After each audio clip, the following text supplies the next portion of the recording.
Warga perumahan Sukarame Indah, Kelurahan Kebun Bunga mengeluhkan air bersih di perumahan mereka tidak mengalir selama hampir 2 minggu. Warga telah melapor ke perusahaan air minum, namun hingga kini aliran air bersih belum diterima warga.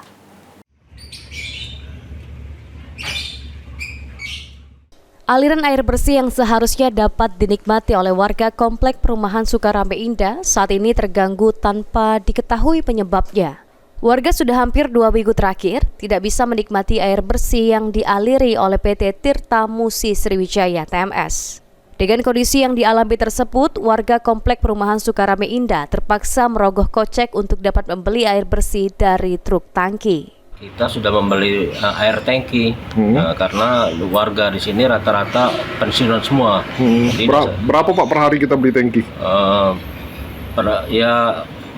Satu tangki itu 150.000. Oh, satu tangki 150.000. Itu bisa berapa hari Pak?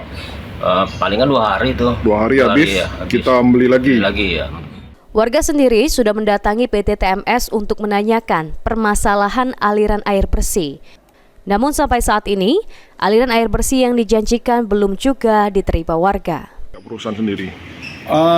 Tanggapannya bagus. Mereka ingin memperbaiki. Cuman itu tadi sampai sekarang kita tunggu belum maksimal ya.